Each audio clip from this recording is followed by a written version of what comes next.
चलिए weighing machine पे question ले लेते हैं। देखिएगा बेटा, a man of weight 80 kg he stands in a weighing scale in a lift which moves upwards with acceleration 5 meter पर second square, what would be the reading of the weighing machine. तो आप ध्यान रखना, acceleration क्या है आपके दिमाग में अभी चीजें होंगी। ए है 5 मीटर पर सेकेंड स्क्वायर, किधर है बेटा? अपवर्ड्स, ऊपर की तरफ है। तो तुम्हें याद है बेटा, रीडिंग ऑफ वेइंग मशीन क्या होता है? Normal reaction. Reading of weighing machine, इसे हम नॉर्मल रिएक्शन लेते हैं। याद है जब अपवर्ड जाता है तो बेटा ये हो जाता है mg प्लस ए, ये इतने के बराबर। ये m reading of weighing machine है। m बेटा इसका कितना था? 80। देखो केजी वेट दिया, वेट 80 kg है, 80 kg मास है बेटा, ये तुम ध्यान रखना, इसमें डाउट नहीं होनी चाहिए। 80 kg हम बोलते हैं 80 kg वेट, यानी हम 80 किलो आपका मास बता रहे हैं। अगर तुम्हें वेट निकालना है तो 9.8 से मल्टीप्लाई करो या 10 से मल्टीप्लाई करो। तो m इक्वल टू 80, g को अगर आप 10 रखना चाहें, ये 15, तो 80 इंटू 15 120, 1200। तो देखो ये n को नॉर्मल रिएक्शन रीडिंग समझिएगा, तो देयरफॉर रीडिंग क्या आएगा? वेइंग मशीन आपका जो वजन है 1200 न्यूटन, ये न्यूटन में आएगा। अगर तुम्हें लगे हमें वेट पता करना, ध्यान रखना बेटा, ये फोर्स आया न्यूटन। अगर तुम्हें फिर करना है कि नहीं सर हम केजी वेट में लिखेंगे, तो तुम्हें याद है इसे 1200 में अगर आप जी से डिवाइड करेंगे तो केजी में आ जाएगा। केजी वेट आप कह सकते हैं ये। तो अगर आप ये रखेंगे तो 1200 अपॉन 10 ये आएगा, तो 120 केजी का उसका आपका मास दिखाई देगा। यानी आप कह सकते हैं its weight is 80 kg weight. तो केजी वेट में लिखिए तो 120 केजी वेट आएगा, या केजी एफ भी कहते हैं, लेकिन न्यूटन में लिखोगे तो 1200 आएगा। तो 1200 न्यूटन का फोर्स नजर आएगा यहाँ पर। ये चीज को लेके सावधान रहिएगा। इसे नोट कर लो, एक क्वेश्चन और करते हैं। क्वेश्चन आपके पास लिखा होगा, आप इसका आंसर सोल्यूशन ही नोट कर लें। मैं एक और क्वेश्चन लिख रहा हूं। A body of mass 2 kg, देखो बेटा, a body of mass 2 kg is hung from a spring। ध्यान रखना, स्प्रिंग से भी वजन को लगा दो तो वजन नापता है। Spring balance mounted vertically, spring balance mounted vertically. तो 2 किलोग्राम का मास आपने एक स्प्रिंग बैलेंस से हैंग कर दिया in a lift. In a lift, lift moves downwards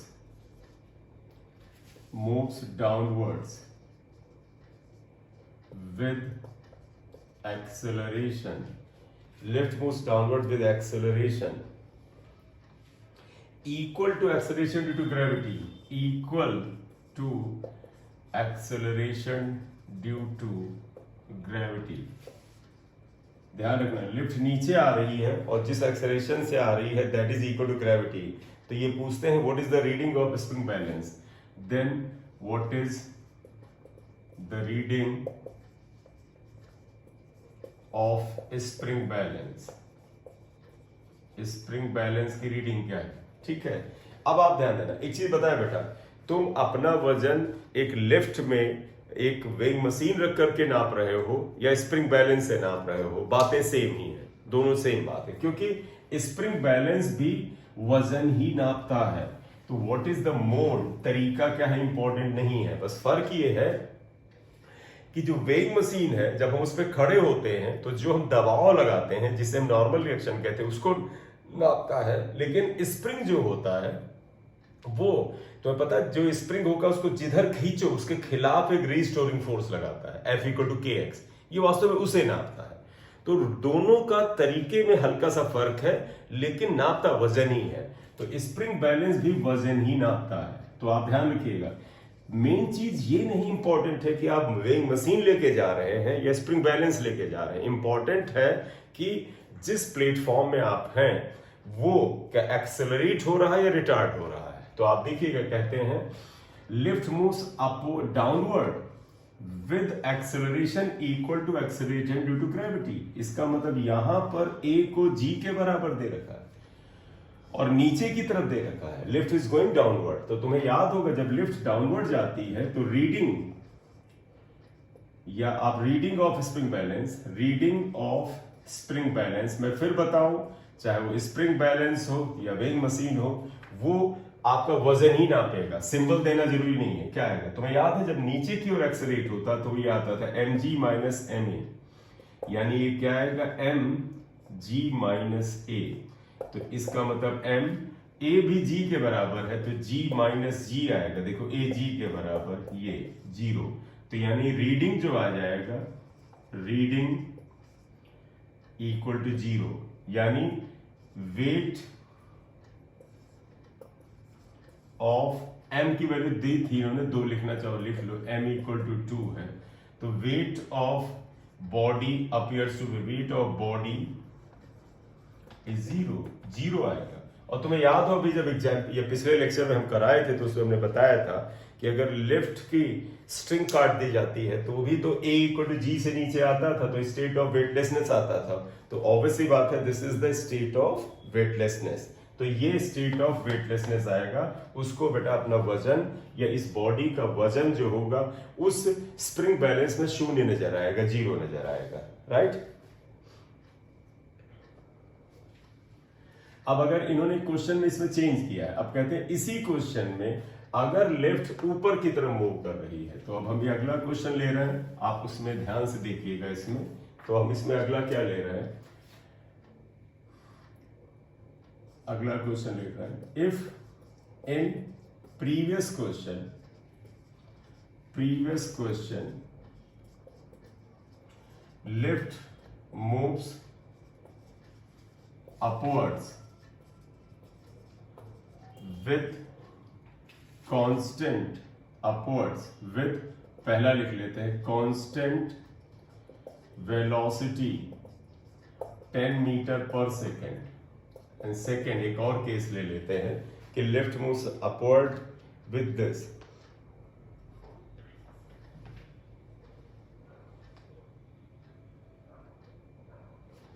और आगे ले लें if lift move upward with acceleration equal to g, तो अपवर्ड ही मूव कर रहा है, acceleration equal to g, then reading of spring balance, अपने बेटा नॉलेज पे ही चले जाइएगा, अगर हम इसको सॉल्व करें जरा ध्यान देना, जो हम लोगों ने लेफ्ट प्रॉब्लम में पढ़ा था उसी पे आ जाइएगा, बड़ा सिंपल सा है। पहला देखो constant velocity v equal to 10 meter पर सेकेंड है, कांस्टेंट है, तो पता है जब ये कांस्टेंट होगा इसका मतलब ये हुआ कि एक्सेलरेशन 0 हुआ, तो एक्सेलरेशन 0 होता है तो तुम्हें अगर याद हो डायरेक्ट लिखो, जब कोई चीज का एक्सेलरेशन 0 होता है तो reading of weight machine is equal to actual weight, तो therefore reading equal to mg, यानी एक्चुअल वेट के बराबर होता है। आपको अगर लिखना है यही, क्योंकि याद होगा इस क्वेश्चन के अंदर इन्होंने m को जो था वो 2 kg रखा था, तो अगर आपको रखना है कि रीडिंग क्या है तो 2 इंटू 10 20 न्यूटन लिख सकते हो, या बेटा आप चाहें कि सर हम इसको केजी में बताएंगे, तो तुम्हें याद है बेटा न्यूटन को केजी वेट में रखना है, तो जी से आप डिवाइड करेंगे तो केजी वेट आएगा, और 20/10 का मतलब 2 kg वेट आएगा, तो that is equal to 2 kg weight, तो वजन 2 kg वेट ही नजर आएगा। तो यानी कि आपको पता है जब एक्सेलरेशन 0 होता है तो एक्चुअल वेट के बराबर होता है, न्यूटन में लिखेंगे ये और वजन में लिखेंगे तो इस बॉडी का जितना वजन था उतना ही नजर आएगा।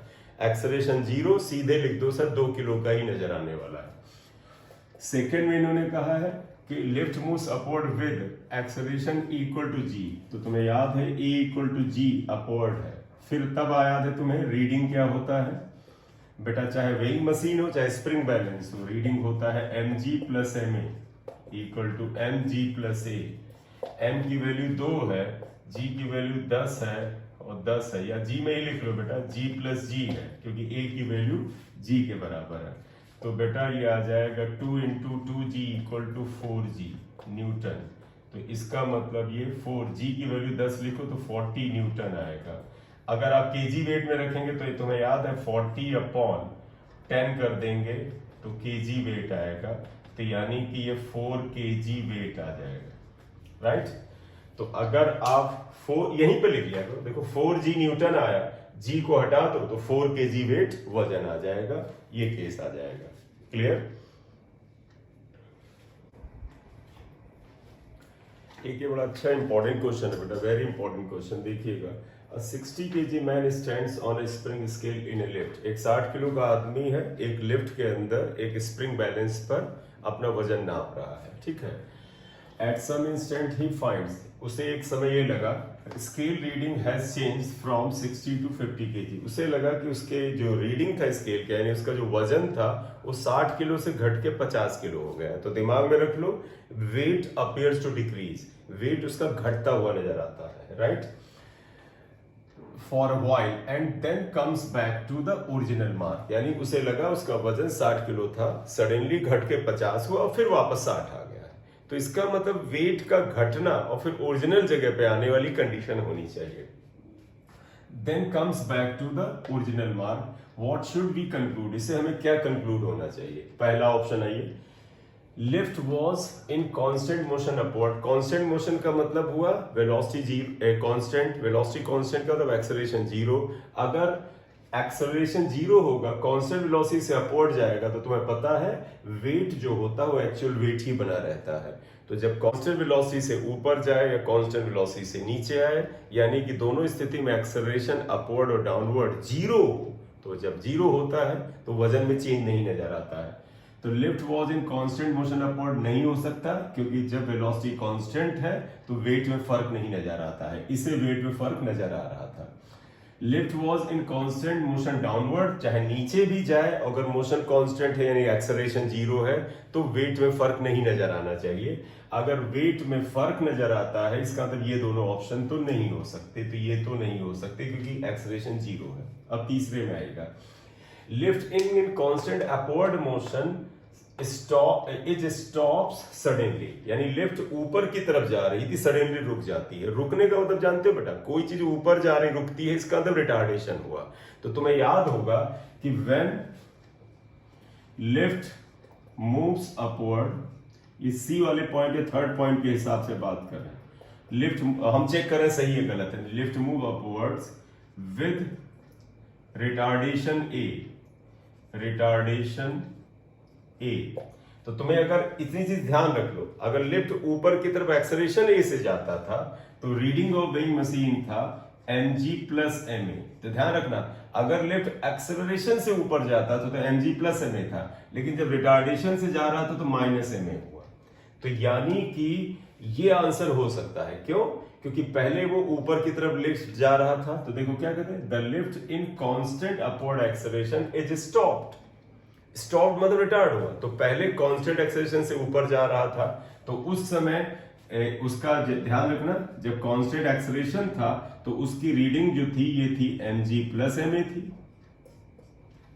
तो पहले लिफ्ट कांस्टेंट एक्सेलरेशन से ऊपर जा रहा है, रीडिंग ये थी यानी ज्यादा थी, एकदम से रुक गई तो रीडिंग कम हो गई, यानी ज्यादा से कम होना इस तीसरे केस में पॉसिबल है। तो if lift in constant upward motion, ऊपर कांस्टेंट अपवर्ड एक्सेलरेशन से जा रहा था तो उसका वेट ये रहता था, सडनली रुक जाता है तो ये हो जाता है, तो घटने में यानी तीसरा केस पॉसिबल है, ये आएगा। इज सडनली स्टॉप, और सडनली स्टॉप हो जाता है।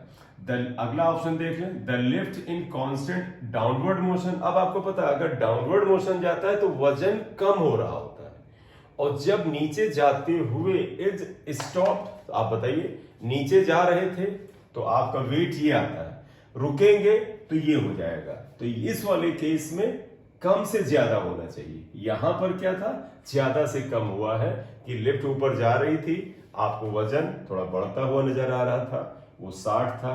सडनली वो क्या करती है, अपने वेट को मतलब सडनली रिटार्ड का मतलब समझिएगा, सडनली स्टॉप का मतलब समझिएगा, कोई चीज सडनली स्टॉप होने का मतलब हुआ एकदम से रिटार्डेशन आया। तो पहले समझिएगा उसका वजन 60 किलो के करीब था, फिर आपने उसमें लिफ्ट में रिटार्डेशन यानी ब्रेक्स लगाए, तो लिफ्ट की गति कम हो रही है, यानी जो वेट था 60 से कम हो रहा है, 50 हो गया, और फिर एकदम से रुक गई। तो पता जब चीज रुकती है तो वेट वापस उसी जगह जाने लगता है, क्योंकि रुकने का मतलब हुआ जो एक्सेलरेशन रिटार्डेशन था वो एकदम से जीरो हो गया। तो कोई चीज रिटार्ड हो रही थी तो वो जीरो हो गया, यानी कि अब एक तरह से आप उसे बढ़ना मानेंगे। समझिएगा फिर से, कोई गाड़ी मान ली 50 मीटर पर सेकंड स्क्वायर के एक्सेलरेशन से चल रही है, सडनली उसने रिटार्डेशन लगाया यानी एक्सेलरेशन कम होने लगा, फिर एकदम से जीरो हो गया। कम का मतलब नेगेटिव और जीरो का मतलब नेगेटिव से पॉजिटिव होना, बढ़ना होता है। तो खैर कॉम्प्लेक्स नहीं करते हैं, सिंपल आते हैं। थर्ड केस में लिखिएगा, लिफ्ट ऊपर जा रही थी तो वजन बढ़ रहा था, सडनली रुक जाती तो वजन घट रहा है। अगर घटने जैसी प्रक्रिया है तो यही आंसर हो सकता है, इसलिए थर्ड आंसर सही होगा, करेक्ट ये आएगा। तो ध्यान रखना, रिलेट करने की आदत डालें। मैं 2 क्वेश्चन लेंगे, दोनों बड़े इंपॉर्टेंट और रिलेटेड क्वेश्चन है, एक दूसरे जैसे ही हैं। तो पहला है, a bird is sitting in a large close cage. A bird, ये हम क्वेश्चन 1 मान ले रहे हैं। A bird is sitting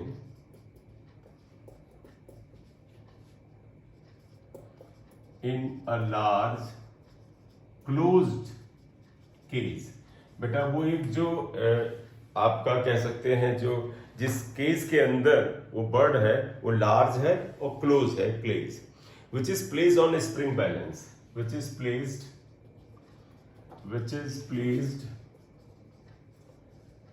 on a spring balance. ये एक स्प्रिंग बैलेंस पर प्लेस्ड है, उसको हमने स्प्रिंग बैलेंस पे रखा है। It records a weight of 25 Newton. It records a weight of 25 Newton. 25 Newton का वजन रिकॉर्ड करता है, यानी उस केज का जो आपका पिंजड़ा है और बर्ड का। The bird flies upward, the bird, और उसका मास दे रखा है बेटा, ध्यान रखिएगा। The bird m equal to 0.5 kg flies upwards, ये ऊपर की तरफ फ्लाई करती है। तो bird of mass 0.5 kg flies upwards in the case with an acceleration, in the case with an acceleration, एक एक्सेलरेशन से ऊपर के 2 मीटर पर सेकेंड स्क्वायर, 2 मीटर पर second square. The spring balance will now record a weight of, the spring balance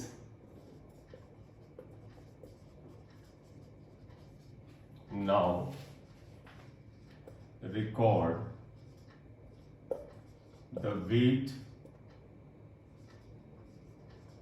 of 24, 25, 26, 27 newton. Option इन्होंने ये दिए हैं, पहला 24 newton, 25 newton, 26 newton, 27 Newton.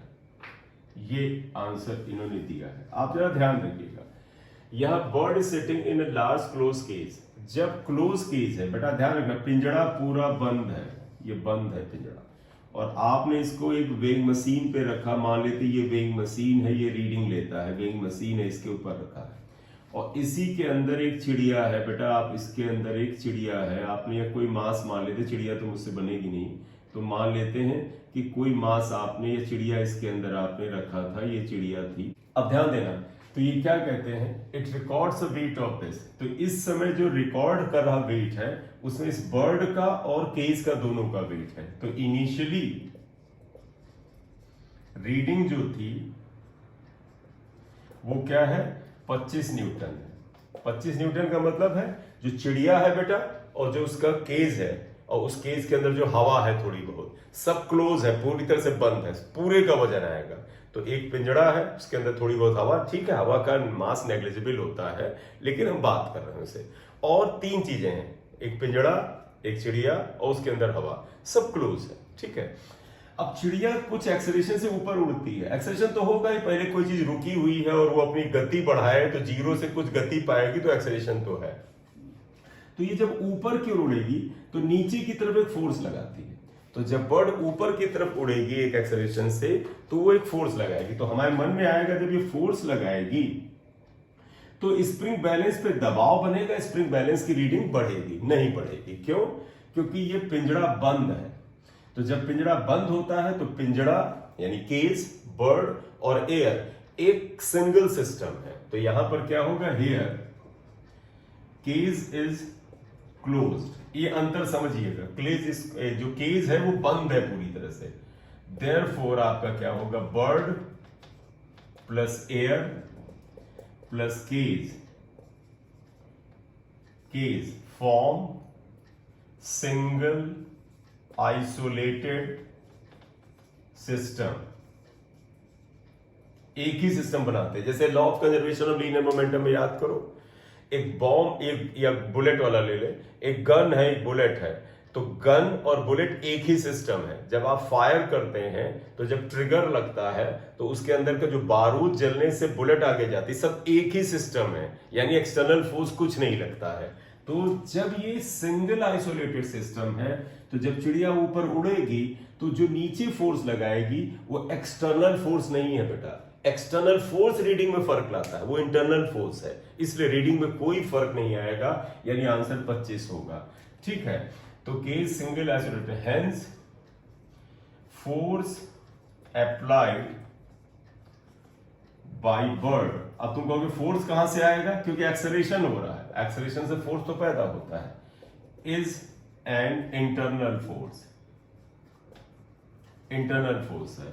Hence reading, इसकी रीडिंग जो होगी is equal to still 25 newton. Answer ये आएगा, तो 25 न्यूटन ही होगा। ध्यान रख लो, जब केस चारों तरफ से क्लोज हो तो उसके अंदर वो बर्ड कोई भी हरकत करे उसकी वजह से रीडिंग नहीं बदलेगी, क्योंकि जो फोर्स होगा वो इंटरनल लिया जाए। इसे नोट करो, इससे मिलता हुआ एक और क्वेश्चन लेते हैं तो एक अंतर पता करेगा। ठीक है, तो ये आप समझ लीजिए। मैं एक क्वेश्चन 2 लेता हूं इसका, ये बड़ा इंपॉर्टेंट है, आप ध्यान रखना। जब सडनली आता है तो गलती के बहुत सारे चांस होते हैं। Bird is sitting in a wire cage.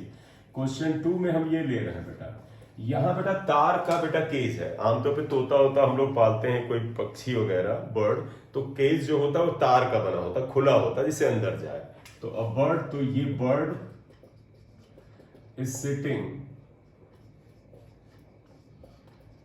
In a wire cage. Bird is sitting in a wire cage, एक वायर केज के अंदर है।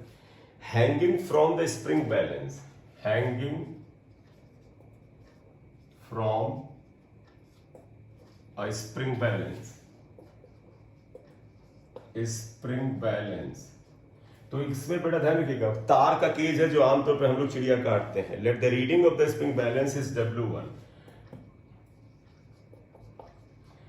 Let the reading of weighing machine, now clear, is W1. The reading of weighing machine is, इन्होंने spring balance लिया था तो वही ले लेते। रीडिंग ऑफ स्प्रिंग बैलेंस, देखो now the reading of spring balance is W1, ये W1 के बराबर।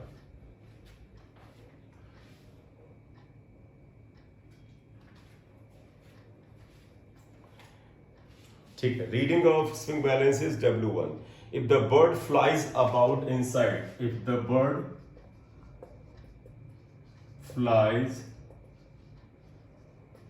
About inside the cage, inside the cage, inside the cage, the reading of the spring balance, the reading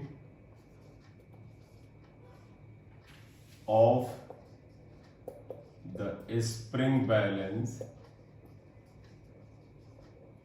is W2। Spring balance की reading W2 है। Which of the following is true? Which of the following is true? Which of the following is true? इनमें से कौन से सही हैं ये बताना। तो इसमें आइएगा, पहले W1 is equal to W2, W1 is greater than W2, W1 is less than W2, and fourth है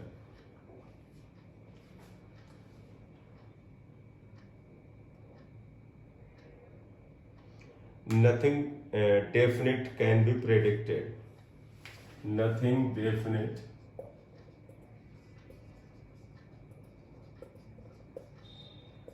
can be predicted. कुछ डेफिनेट प्रेडिक्ट नहीं किया जा सकता. सोल्यूशन पे आइएगा.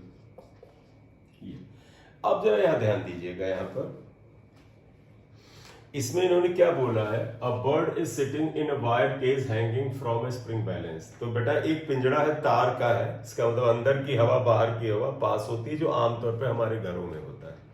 अगर हम कोई पक्षी पालें, उसको स्प्रिंग बैलेंस है. स्प्रिंग बैलेंस से हमने टांग रखा क्योंकि हम उसका वजन निकालना चाहते हैं. जैसे आपके घर में गैस सिलेंडर आता है तो स्प्रिंग बैलेंस में टांग के वो वजन बताता है, वो ऐसे स्प्रिंग बैलेंस होता है. Let the reading of spring balance is W1. यानी शुरुआत में जब वो चिड़िया अंदर थी, वो केज में बैठी हुई है, तो चिड़िया अंदर बैठी हुई है और आपको स्प्रिंग बैलेंस की रीडिंग W1 नजर आती है, आपको पड़ता है. कहते हैं now flies about inside the cage.